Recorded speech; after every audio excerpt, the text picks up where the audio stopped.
43টি ওয়ার্ডেই পরিষেবা বন্ধ করে সাফাই কর্মীদের সত্যাগ্রহ অনশন ও গণ অবস্থান। দুর্গাপুর পৌর নিগমের সামনে অস্থায়ী সাফাই কর্মীদের সাথে আন্দোলনে সামিল কংগ্রেস শ্রমিক সংগঠনের জেলা সভাপতি সুভাষ সাহা সহ কংগ্রেস শ্রমিক সংগঠন নেতৃত্ব সোমবার সকাল 8টায় গান্ধী মোড় থেকে পদযাত্রা করে দুর্গাপুর পৌর নিগমের 2400 জন অস্থায়ী সাফাই কর্মী দুর্গাপুর পৌর নিগমের সামনে সত্যাগ্রহ অনশন ও গণ অবস্থানে সামিল হন। চলবে বুধবার পর্যন্ত। অস্থায়ী সাফাই কর্মীদের অভিযোগ, আসানসোল পৌরসভার সাফাই কর্মীদের দৈনিক মজুরি 347 টাকা হলেও দুর্গাপুর পৌর নিগমের সাফাই কর্মীদের দৈনিক মজুরি 202 টাকা। মহিলা সাফাই কর্মীদের দিয়ে ভ্যান চালানো করানো হচ্ছে। পিএফ এর টাকা বকেয়া, চিকিৎসার জন্য প্রাপ্য ইএসআই পরিষেবা সহ নানানভাবে বঞ্চিত করা হচ্ছে। দুর্গাপুর পৌর নিগমের কাছে সেই দাবি জানানো হলেও দেওয়া হচ্ছে না কোনো গুরুত্ব। দ্রুত দাবি পূরণ করা না হলে লাগাতার চলবে এই সত্যাগ্রহ অনশন ও গণ অবস্থান।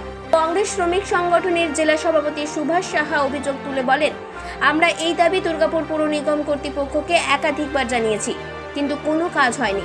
গত বছরেও আমরা 8 দফা দাবিকে সামনে রেখে আন্দোলন করেছিলাম। কয়েকদিন আগেও প্রতিবাদ মিছিল করে সেই দাবি তুলেছিলাম, কিন্তু কাজের কাজ কিছুই হয়নি। দুর্গাপুর পৌর নিগম কর্তৃপক্ষ শুধুই বলেন পৌর নিগমের খাতে পর্যাপ্ত টাকা নেই, অথচ দুর্গাপুর পৌর নিগমের বিভিন্ন প্রান্তে দেখা যাচ্ছে লক্ষ লক্ষ টাকা ব্যয় করে নানান কাজ হচ্ছে। তাহলে আমাদের সাফাই কর্মীরা কেন বঞ্চিত থাকবে? দ্রুত আমাদের দাবি পূরণ না হলে আমরা লাগাতার এই আন্দোলন চালিয়ে যাব। দেখেছেন গত 19 তারিখে 19/7/2024 আমরা একটা মহামিছিল করে আমরা ডেপুটেশন এখন যিনি বোর্ড অফ অ্যাডমিনিস্ট্রেটর আছেন ওনার কাছে আমরা দিয়েছিলাম। সমস্ত 43টা ওয়ার্ডে যারা সাফাই কর্মচারী আছে তাদের 8 দফা দাবি। এবং আপনারা জানেন যে একই জেলার মধ্যে দুটো কর্পোরেশন, একটা আসানসোল এবং দুর্গাপুর কর্পোরেশন।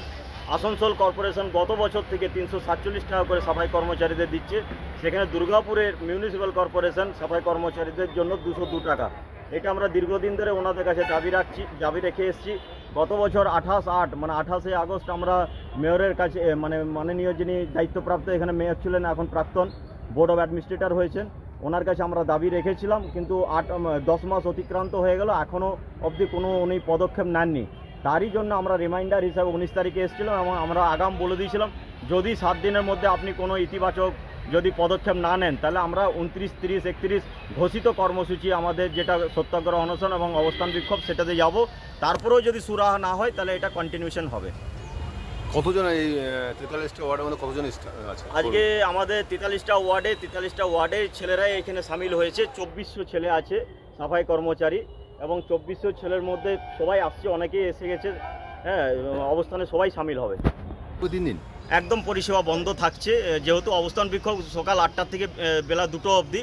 সেক্ষেত্রে গণছুটি বলতে পারেন, এটা গণছুটি নিয়ে আজকে অবস্থান বিক্ষোভে সবাই সামিল হয়েছে এবং আগামী 2 দিন যেটা থাকবে 2 দিনেও ওরা সামিল হবে। এর মধ্যে যদি ডিএমসির ঘুম ভাঙে কর্তৃপক্ষ তাহলে আলোচনা হবে। আমরা আলোচনায় যেতে তো রাজি, আমরা তো বারবার বলেছি আলোচনার টেবিলে ডাকুন, একটা সুরাহা করুন, একটা ব্যবস্থা করুন। ওনারা যখনই যায় তখনই বলে যে আমাদের ফান্ডে টাকা নেই, অথচ 3 কোটি টাকা দিয়ে স্টেডিয়াম আপনাদের সিধু কানু ইনডোর স্টেডিয়ামে রং করা হচ্ছে, টেন্ডার করা হচ্ছে কোটি কোটি টাকার। সেইখানে 40% লেস, কেউ 50% লেসে কন্ট্রাকচুয়াল ধরছে। তারা কিভাবে লাভ করে আজকে জায়গা জমি কিনে 3 তলা বাড়ি করছে আমার চোখের সামনে। আমাদের ওই গ্রামেই আছে অনেক কন্ট্রাক্টর, তাদের এত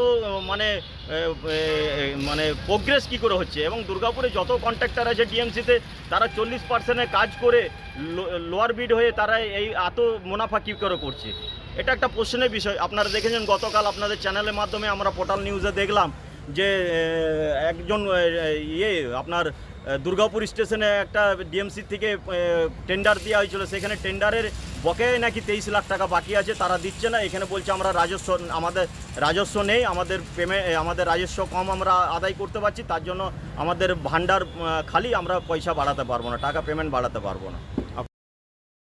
দুর্গাপুর থেকে কৌশিক বাসুর রিপোর্ট, 99 নিউজ বাংলা।